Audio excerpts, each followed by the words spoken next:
All right, so we're on to chapter 6, which is managing cash flow. And we've built up to this first by looking at accounting and accounting statements, and then financial analysis. And now we're going to be managing, looking forward into the next few months for cash flow. So first we're going to look at how do we do budgeting, and that involves income statement, balance sheet, and cash flow statements. Second, we're going to look at how we can achieve better cash management. And so there's some ways to get it. No big secrets here. Get money sooner, pay money later, and go find money. That's basically the answer. And then learning objective 3 is some ratio analysis that would help us look at health and again to simulate what happens if. First, let's take a brief break and say where are we in the stage of our financing and what is going to be available to us. So as we look at the very top of this chart, we can see that if we're at development stage, we don't have very many appealing choices. We could abandon, we could regroup, but there's not a lot there yet to sell or to achieve any valuation. The second stage, if we're at startup, we're starting to get some traction, starting to develop sales and products, but same thing, we could abandon or liquidate, or we could regroup. Next, we get into survival stage where we're starting to get some sales and we're starting to see the possibilities for the company. Here we have a little bit more to do because we could consider a restructuring because there is something there. Next, we go to rapid growth, and here's where you're proving that there is definitely something there as customers adopt the new products or services that you are offering. So here we may have the possibility, in addition to getting out, we can harvest. We can go public or we could sell or merge. And then as we go to maturity, we have the same kind of alternatives to us. We could do an exit through selling, or we could do a liquidation or a public offering. So as we progress through the stages, just like we have many choices in financing, we also see different strategic choices that we may have at our disposal. So this is a schematic of creating a budget, and it's labeled A, B, C, D, E because we're going to follow this particular sequence as we go through an example in Excel of how to create a budget. We always start with A, which is a sales forecast. And unfortunately, the most important assumption, sales, is also often the hardest assumption to forecast how quickly your sales will grow. B is we're going to look at how the sales imply a certain level of inventory purchases and how to make those tie. C is we're going to look at staffing. As we grow, we need people. How many people do we need and when and what will they cost? Then D, operating expenses and capital expenditures. These are the other costs that we need to put in place in order for us to succeed. Then E, we pull it all together to create a preliminary cash forecast, and then we're going to refine it with changes in assumptions and also hopefully some financing. So the spreadsheet looks roughly like this, and it's organized in steps like we just discussed, A, B, C, D, E. And this is the final outcome, is to say what kind of cash flow do we expect and what kind of cash infusion do we need by way of equity or debt. So I'm going to hop into Excel right now so we can go through the math that's behind the spreadsheet. All right, here's the Excel sheet, and you can see that it's still labeled A, B, C, D, E. So A is the first step, sales forecasting. And over here, I'm going to expand the A section. And what we're going to do is we're going to start with an accrual basis revenue. In other words, this is how much we sell regardless of when the customers pay us. So there's an accrual basis and a cash basis. You recall that? So this is the accrual basis. How much do we sell? Disregarding for now how fast they pay. So that's right here. As we go from March through August, we expect this type of sale. Notice there's some seasonality going on here. Second step, A2, is how quickly will they pay? And we could have different assumptions here. Here is a relatively simple one. We assume that in the month of sale, we get 60% in cash, and the month following sales, we get the other 40%. As you know, often it takes more than 30 days to collect your money. But here, let's assume that everything is resolved in the month of sale or 1 month after. A3, which is the schedule out based on those assumptions, how fast we get cash. So what you'll see in the spreadsheet is that each row or column or cell is by itself not particularly complicated. So you kind of have to stay with it because there's a lot of numbers and they all have to come together. So I'm going to go through this methodically, and if you do so, you won't fall short. All right, so that's A2, which shows the mix of when we collect money. 60% in the month of sale, 40% in the following month. So let's use that now to create a schedule of cash collections. This is the accrual basis sales for March through August. We know the 60/40, so now we can say out of this 115, how much is cash and how much is credit. So first, we'll take 115 times 60%. Let's lock that with an F4. We take the same amount times 40%, lock that with F4. That's how much you sell on credit. So if we copy this over, we now know for each month how much we receive in cash for the month sales and then how much is deferred until the following month. Now you're seeing a staggering of when we collect cash, which is different from when we account for the revenue.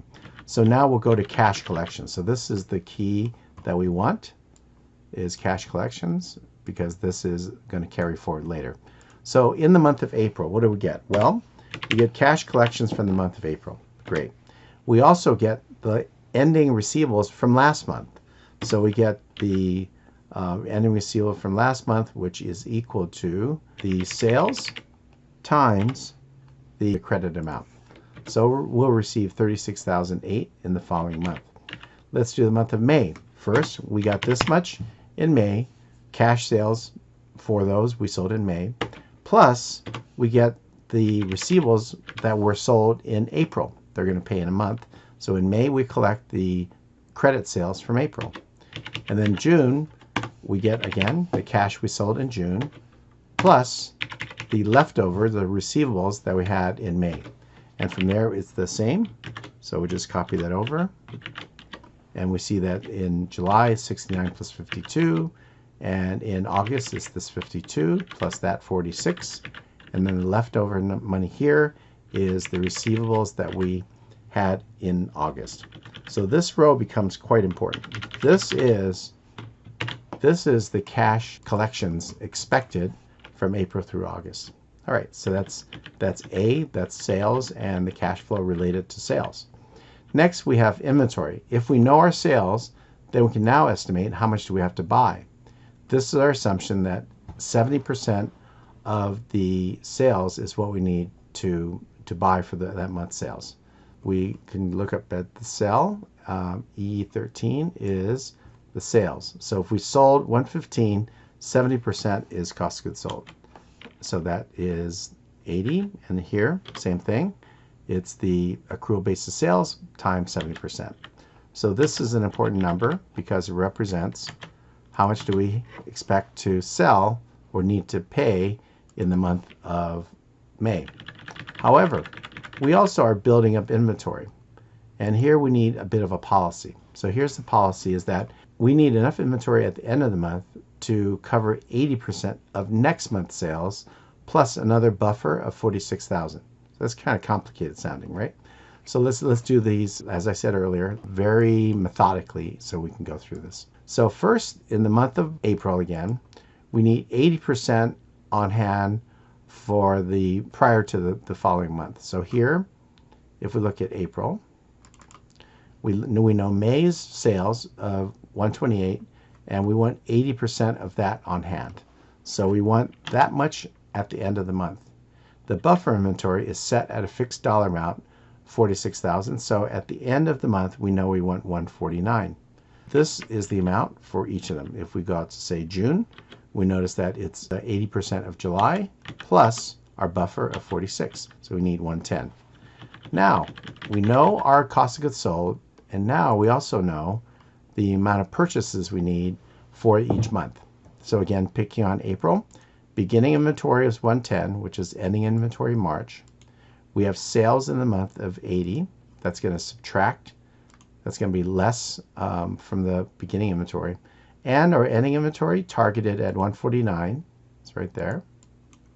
And so we know that our purchase must equal the ending inventory minus what we have before plus what we are going to purchase for our sales for the month. So the purchases for the month of April through August are also known. So this is an important number because these are purchases we need to accomplish this much of cost of goods sold and this much of ending inventory. Right? So that's step B, which is inventory. Step C is staffing. So here's where we say, well, given a certain amount of scale, we're going to have to grow our staff. So the assumption here is we need a certain amount of money for timesheet staff. That's $57.50 per month. And then we have variable commissions, which is 15% of sales. So we have this baseline staff here of $57.50, and we add to it this 15% variable for the month of, again, April. It's 15% times E13. E13 is sales right there. So we're forecasting that our staffing costs will be a combination of a fixed portion, the $57.50, plus the commission portion to get this. So again, this row is important because it is the amount of expenses we expect for staffing. Next is, when do we pay them? And here the assumption is that we're going to pay half of it in this month and half of it in the following month. So again, in the month of April, we're going to pay half of the prior month plus half of the current month.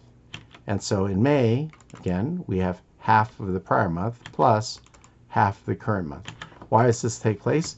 Because they get paid based on timesheets and they submit at the end of the month, and there's a little lag, so we can't pay them immediately. We pay them even a day or so would push us into next month.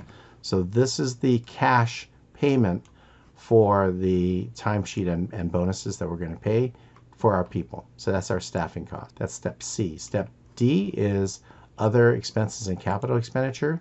Here we have an assumption that we are given a certain amount of money that we need for miscellaneous expenses and rent that was given. And then also we have a truck purchase that we're going to do in April. So now we know our expenditures in the next three or 4 months. Step E is we finally pull all things together. A couple of other items. First, we have a beginning cash balance we're given at $2,300 with a minimum cash, just to keep us happy that we have liquidity to pay our bills and not get in trouble, is $23,000 at the end of each month. And then we have an interest rate where we have to pay, if we borrow on our line of credit, we have to pay interest on a monthly basis of 18%. So here we, here's just a general approach that we'll then implement with much more detail. If we have a beginning cash balance and we add to that the cash receipts, then we have amount of money we can spend. We then subtract our disbursements for the month, and then we may be short or have extra money, so there's an adjustment for financing, and that gives us our ending cash balance. That should make sense, right? Beginning plus collections minus disbursements plus or minus some financing cost and drawdowns equals our ending cash. So let's do this now with the data we have. All right, so then we start with the $23,000, which was given. That's right here. We add to it the cash receipts from cash collections from customers. So April through July. So this cell 105 we calculated before. It's right here. So for the month of April, cash collections equals 105. So this particular number, 105, and the strip of data out to 124, we will then use below in our cash collections. So that's where this comes from. I'll just put a note here, from cash receipts.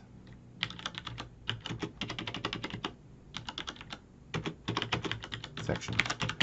Next we have a subtotal. So this is the total of 23 plus 105. And we can copy that across. Okay. Next we have merchandise purchases. This too we have. So this is the next one we're going to look for, and it's also above 119 down to 67 for merchandise. So we'll see it in section B. So 119 to 67 is the amount we're going to purchase. So 119,140 goes down here. 119,140, and this is from the purchase section. And next we have wages. This is the cash flow for wages. So this number we also calculated. So this I'll call green, and we'll look for it, 21,000 down to 24, and we'll see it is right here, 21,000 down to 24, which is section C, the staffing plan. So this is from staffing plan. Section C. All right, next we have miscellaneous expenditures and rent. So here, these two rows plus this one capital expenditure we just did above right here. So this section here represents the other cash flows that we were given in this case. So this is all from section from other expenses, capital expenditures, section D. All right, so now total disbursements. This is a sum command, and we just copied across. And now we have, do we have sufficient cash? Now this is the first part where we have to think a little bit. If we had this much cash and this is what we spent, then we have a negative 28. And that's not good enough because we have to have a minimum of 23. So if we're underwater by 28 and we need 53, the total deficiency is actually 51. So what do? We borrow it. So here we have a new borrowing of 51,856. And we'll see something here is if we have the net position right here, and then we add the 51 to it, we'll get 23. So 28 negative plus the 51 ends up being a positive 23, which we force a number, so it better be that number. But on here, I'm just keeping track of what's the loan outstanding, and we just borrowed $51,000. All right. So this is like a snake. It goes up and down like this. So we just went through this particular column of April, and I'll just put a box on it to show the logic we did. So we followed this all the way down. So now we have this number, 23, and we'll just put that in a color purple, let's say. So this number now comes up to here. So this is based on this number. And now we do it all over again. So now we're going to go down this strip of data and see how we're looking. And so we started 23, we collected 156, so we had 179. We spent this amount of money for all kinds of disbursements, for inventory, for people, and for other costs. So now we have this position, which is 34,000 positive, which means, oh, we have more money than we need because we only need 23. So what we're going to do is we're going to pay the interest. Interest equals the loan balance right here, 51,000, times the interest rate per year, which we're given up here at 18%, divided by 12 because it's 1 month. So this number here,